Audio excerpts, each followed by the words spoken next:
आप किसी शख्स को कॉल करते हैं मगर वो आपकी कॉल रिजेक्ट कर देता है। आप उसे मैसेज करते हैं, वो आपके मैसेज का रिप्लाई नहीं करता। आप उसे बार बार कॉल्स करते हैं, आप उसे बार बार मैसेज करते हैं मगर वो किसी चीज़ का भी रिप्लाई नहीं करता। आप उसे बार बार कॉल्स इसलिए कर रहे होते हैं क्योंकि वो शख्स आपके लिए इम्पोर्टेंट होता है। आप उस शख्स से प्यार करते हैं, आप उस शख्स की केयर कर रहे होते हैं, मगर आप इतनी ज़्यादा उसकी केयर करते हैं, आप उससे इतना ज़्यादा प्यार कर रहे होते हैं कि आप अपनी केयर करना भूल जाते हैं। आप खुद से प्यार करना भूल जाते हैं। आप अपने आप से तो प्यार नहीं कर रहे होते, मगर हाँ, आप दूसरे से हद से ज़्यादा प्यार कर रहे होते हैं। अगर कोई आपसे दूर जाना चाहता है, उन्हें दूर जाने दीजिए। Let them walk away, let them go. अगर वो आपसे दूर चले जाते हैं, इसका मतलब ये है कि वो आपके ट्रू फ्रेंड नहीं है।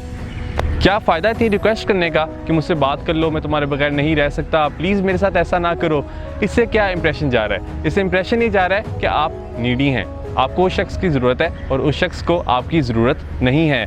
आपके लिए तो वो शख्स इंपॉर्टेंट है, मगर उस शख्स के लिए आप इम्पोर्टेंट नहीं हैं। कोई आपको एक्सेप्ट करे, कोई आपको रिजेक्ट करे, इससे आपको कोई फ़र्क नहीं पड़ना चाहिए। आपको तो अपनी वर्थ का अंदाज़ा खुद होना चाहिए। जब कोई शख्स हमारी ज़िंदगी से जाता है तो वो एक वैक्यूम क्रिएट करके जाता है, वो एक खाली जगह छोड़ के जाता है। और नेचर को, कुदरत को खाली जगह बिल्कुल भी पसंद नहीं होती। इसलिए नेचर चाहती है कि वो उस खाली जगह को जल्द अज जल्द फिल कर दे। जब कोई शख्स हमारी ज़िंदगी से जाता है तो हमारी ज़िंदगी में मज़ीद अच्छे लोग आते हैं, जिनसे कि हमारी ज़िंदगी मज़ीद हसीन हो जाती है। कभी भी उस जगह मत जाइए जहां आपको टॉलरेट किया जाए, हमेशा उस जगह जाइए जहां आपको सेलिब्रेट किया जाए। अगर आप एक बादशाह की तरह ज़िंदगी गुजारना चाहते हैं तो आपको एक बादशाह की तरह ही बिहेव करना होगा। आपकी पर्सनैलिटी का ऑरा इतना स्ट्रॉन्ग होना चाहिए, आपका करिश्मा इतना ज़्यादा होना चाहिए कि लोग आपसे मिलना चाहें, लोग आपसे बात करना चाहें। और वो शख्स कितना अनलकी था जो कि आपकी वर्थ को ना पहचान सका। आपको तो बस अपनी वर्थ को पहचानना है, आपको तो बस अपनी वैल्यू को पहचानना है। उसके बाद देखिए कि आप इस दुनिया में कितने कमालात करके दिखाते हैं।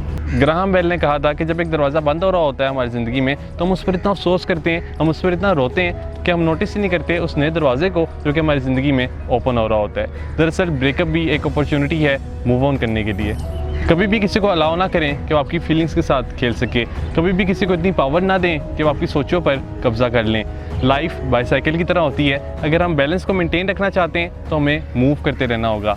कहीं ना कहीं हमारे माइंड में ही चल रहा होता है कि वो शख्स हमारे लिए बेस्ट है, वो शख्स बेहतरीन है, हमें उस जैसा पर्सन कभी दोबारा ज़िंदगी में नहीं मिलेगा। क्या हमारे लिए बेस्ट की डेफिनेशन ये होती है जो शख्स हमें रुलाए, जो शख्स हमें वर्स्ट फील करवाए? इस दुनिया की पॉपुलेशन तकरीबन 7.5 बिलियन है। इस दुनिया में बेशुमार अच्छे लोग मौजूद हैं जिनके साथ हम अपनी ज़िंदगी को गुजार सकते हैं। मैं जानता हूँ ये फ़ेज़ आपकी ज़िंदगी का डिफ़िकल्ट फ़ेज़ है, मगर ये फ़ेज़ हमेशा नहीं रहेगा। शर्त यह है कि आप अपने ऊपर काम करें और किसी को अलाउ ना करें कि वो आपके पोटेंशियल के साथ, आपकी सोचों के साथ खेल सके। इस वीडियो को हर उस शख्स के साथ शेयर ज़रूर करें जो कि अभी इस ब्रेकअप की पेन में है। मेरी तरफ से ऑल दी बेस्ट।